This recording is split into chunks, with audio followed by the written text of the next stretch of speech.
Welcome to the Chronicles of History, where we embark on a captivating journey through the annals of time. Today's video is about the life and legacy of Joan of Arc. So sit back, relax, and enjoy the video. Unveiling Joan of Arc's epic journey. What made a simple peasant girl change the course of history? This question captivates the imagination, drawing us into the extraordinary life of Joan of Arc.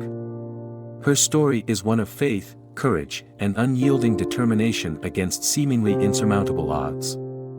Joan of Arc, a national heroine of France, left an indelible mark on history. Born in a turbulent era, she emerged as a beacon of hope. Her divine visions and military leadership were instrumental in shaping the future of her nation. In the quiet village of Domremy, France, Joan was born to a humble farming family. Her early years were spent tending sheep and helping her parents. Little did anyone know, this simple peasant girl would soon become a legend. Joan's birth coincided with a period of significant political turmoil in France. The country was embroiled in the 100 Years' War with England, and internal strife further complicated the situation. It was a time of uncertainty and despair for the French people. Growing up in this environment, Joan developed a strong sense of faith and devotion. Her family, hardworking and devout, instilled in her the values of piety and resilience. These qualities would later become the foundation of her extraordinary journey. Joan of Arc's first visions occurred when she was about 13. She saw Saints Michael, Catherine, and Margaret, who told her she was destined to save France.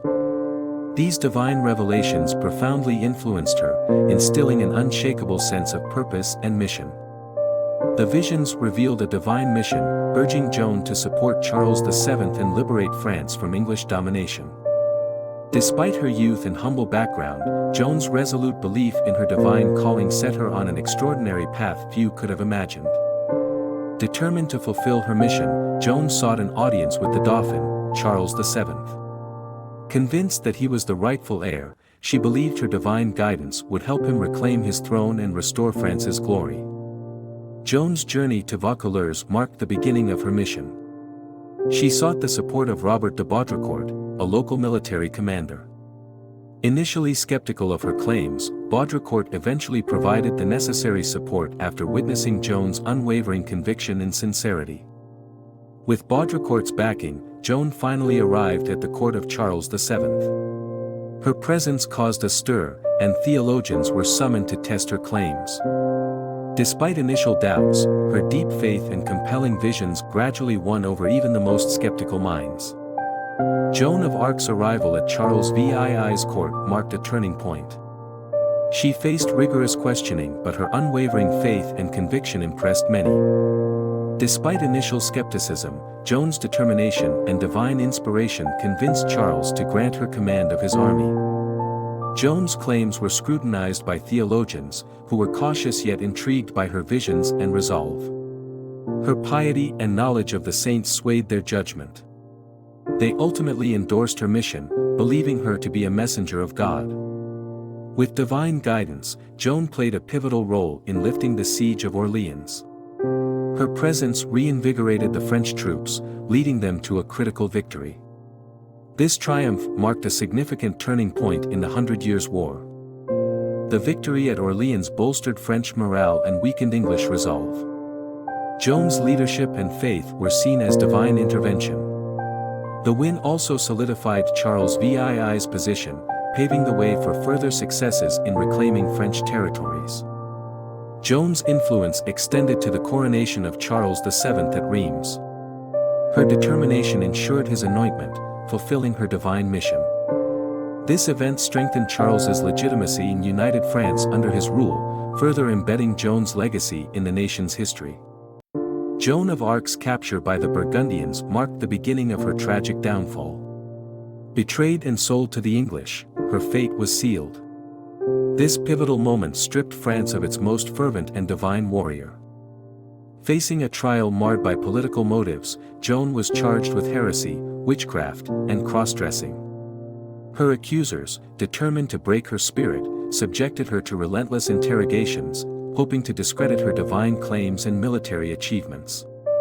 Despite the immense pressure, Joan's faith remained unshakable.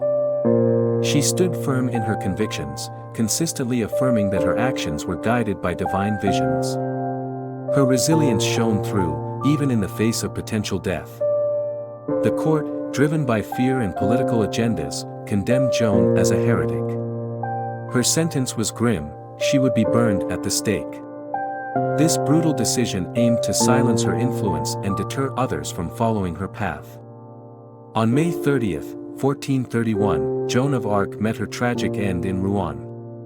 As flames consumed her, she maintained her innocence and unwavering belief in her divine mission. Her martyrdom immortalized her as a symbol of courage and faith. Years after her tragic execution, a retrial was held which declared Joan of Arc innocent, acknowledging the grave injustice of her initial condemnation. This posthumous exoneration restored her reputation and highlighted her unwavering faith and dedication to her divine mission. Joan's legacy endures as she was canonized as a saint, becoming a symbol of courage and conviction. Her life continues to inspire countless individuals, embodying the timeless struggle for justice and the power of faith against overwhelming odds. I hope you enjoyed the video. Don't forget to hit that subscribe button and ring the notification bell to join our community of history lovers. Let's embark on this incredible voyage together, unraveling the chronicles of history one story at a time. Until next time, thanks for watching.